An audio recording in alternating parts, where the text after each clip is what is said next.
hello, hello. Happy Sunday. I hope you've had a wonderful Mother's Day if you're a mother. I'm finally grounded. I'm finally back into Oz mode. It's taken me a few days from my trip to Egypt, which I want to share with you today. Some experiences that I had. What a place. What an absolutely incredible place. I had mixed emotions most of the time because there's two sides to Egypt. There's the beauty and the awe and the monuments and just incredible energy. But the other side of that is that it's kind of a developing country. So there's a lot of undernourished animals. There's a lot of rubbish everywhere. There's also some of the buildings, the apartment buildings, had one apartment blown away by a bomb or whatever, but right next to it is someone living in there with their laundry hanging out. So the two sides are very difficult to grasp. But I tell you what, magic. The place is just magic. Everything about it is just magic. I brought a couple of trinkets home. I brought some, isn't this cute? I brought some Egyptian sand home with me. And I bought this beautiful little chest that I'm going to put my incense in. I can't at the minute because there's that much. And it's quite sticky. It's all the juices have come out of it. It smells incredible. It's protection incense. But I want to speak to you more about my experiences there. So I've got some notes so I don't forget anything on my notepad. Scarab beetle paper. So when I first arrived at the airport, I was a bit overwhelmed because of the amount of people. I didn't know where I was, but we were blessed to have someone meet us there and take us through. And the driving over there, if you've been anywhere like to Denpasar in Bali, it's like that. There seems to be no road rules, just lots of horn honking. But as soon as I arrived at the hotel we're staying at, they said welcome home, and I really truly felt that. I felt like I was home. It's just so easy to slide into being in Egypt. And in the morning, I woke up before my roommate and I decided to have a bath. So I'm having a bath and I suddenly had these, I can only call it memories. I had these memories of being bathed, like I was in some sort of a high position where I had servants bathe me. And it felt a bit weird, but I realized that before I left, I actually asked my spirit guides, my angels, to come with me to protect me, but to also show me stuff. And did they what? That was just a little taste test. The third day, we went to the Sphinx, and I tell you, just standing in front of this incredible monument, it's made out of one stone. That's mind-blowing to me. It's 20 meters tall, carved out of one stone. You can see brickwork around it, but that was the restoration, where it had chipped away or fallen away. It's made from one stone. And I'm standing there looking at this thing just in awe, and I started to cry, tears running down my cheeks. And initially it was because I was like, I'm here, I made it, my dreams come true. But after a while it became more than that, and I had this overwhelming urge to drop to my knees. And just like, it took everything I had to not drop to my knees and bow to this magnificent Sphinx. And I thought, that's not me, that's something else. And also, I believe, I've always thought I had past life there because I have such a connection to the place.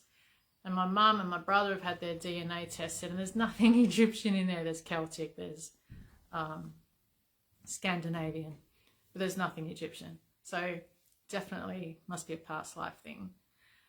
So that was that. And while I was standing in front of the Sphinx, I kept getting this, you're home, you're home, you're home, you're home, over and over in my head. Day 7, we went to Abu Simbel Temple, which is the other side of Egypt. It's almost the border of Sudan.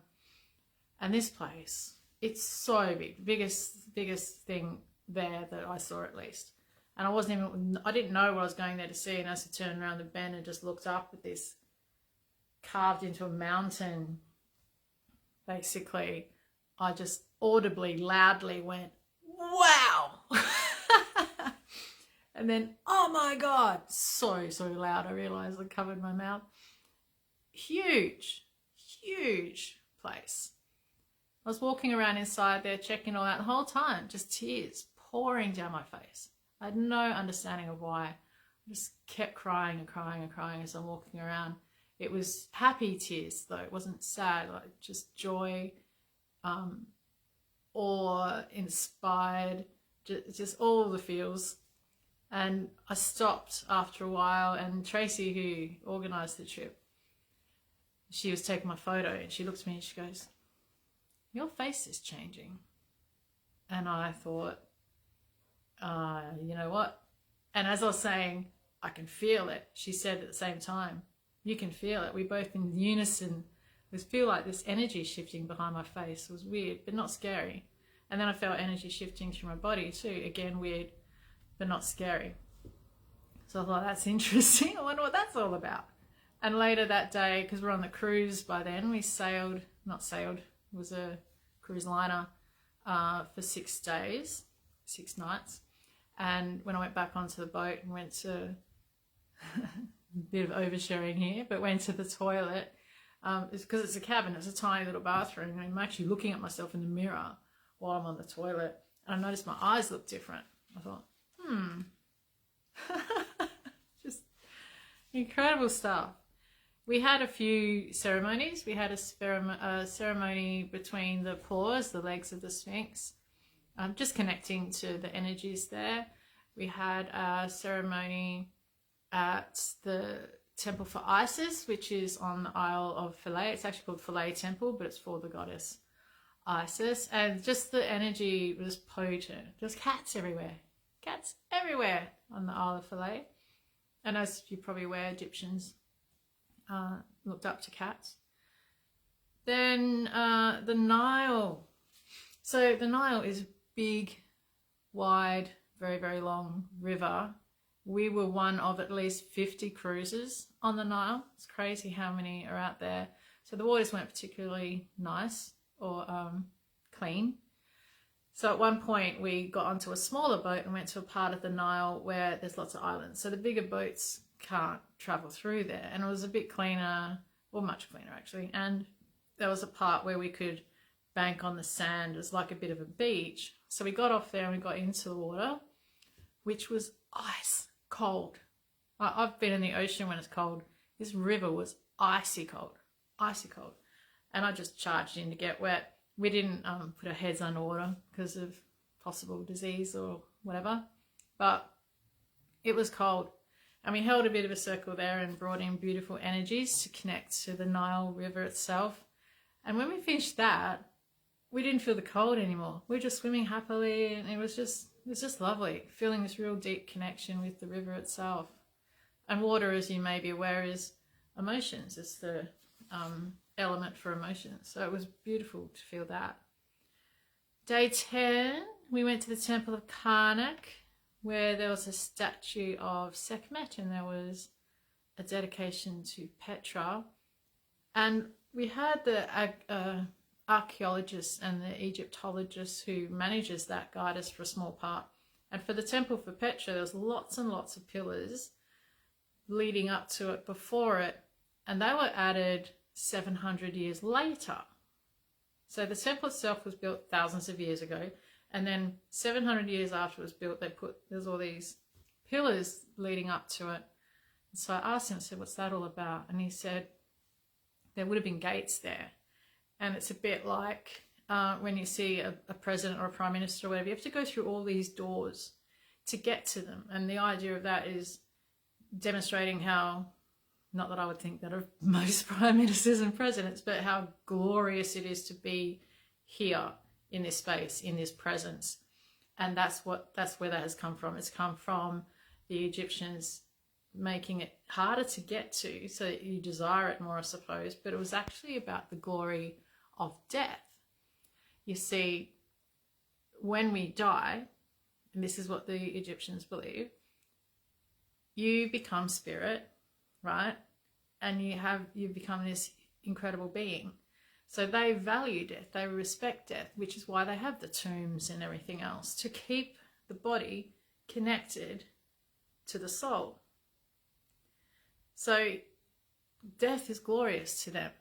And in fact, the reason why so many monuments and the etchings in the walls of the temples and stuff, the reason why most of them have had their faces scratched away is because the Romans came along, Christianity, and didn't want the Egyptians to believe in the power of this connection of spirit. That's why they put their faces on there, so the spirit would be able to find the body, right? So they scratched that off so that the soul, the spirit, could no longer find the body, and to take the power away from that. And same as if you remove a nose off someone, which is what's happened to some of the monuments, you're less likely to recognize someone. So that was the doing of Christians. Interesting. So I love that. And the last day, or day 12, technically the last day was day 13. Day 12, we went inside the Great Pyramid for a ceremony there. And while we were waiting outside on the steps to get in, out of nowhere, I didn't set any intentions, nothing like that, I suddenly felt roots coming out of my feet, going straight down. Just continuing down, down, down, down, down. Now, sometimes when I do meditation to ground myself, I imagine roots coming out of my feet, but they tend to kind of sprawl, go a certain depth and sprawl. But this was just, and just kept going down and down and down. I'm like, whoa, what's going on here? And I thought, obviously I need some grounding. I don't know what maybe I need grounding. And then we went into the pyramid and up like an incline with lots and lots of steps, and quite narrow in parts where I had to almost get onto all fours to get through some parts as we're climbing up and up and up to what's called the King's Chamber. And while we're in the King's Chamber, which is where we're going to hold another ceremony, before the ceremony, I felt like all these tendrils, like seeing it in my mind's eye, tendrils coming out from every direction and attaching to every single part of the pyramid. And I went, okay, this is next level. What's this all about? And I felt into it and realized that my soul didn't want to be disconnected from this place ever again.